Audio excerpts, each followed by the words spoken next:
శ్రీ శైలపుత్రి ద్వాదశనామ స్తోత్రం.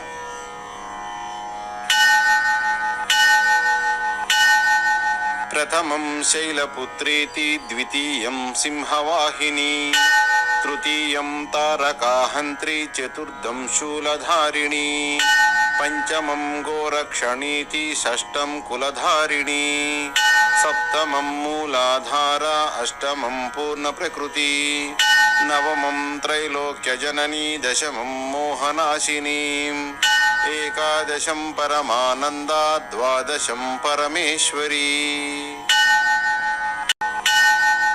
ప్రథమం శైలపుత్రేతి, ద్వితీయం సింహవాహిని, తృతీయం తారకాహంత్రి, చతుర్థం శూలధారిణి, పంచమం గోరక్షణీతి, షష్టం కులధారిణి, సప్తమం మూలాధార, అష్టమం పూర్ణప్రకృతి, నవమం త్రైలోక్యజననీ, దశమం మోహనాశిని, ఏకాదశం పరమానందా, ద్వాదశం పరమేశ్వరీ.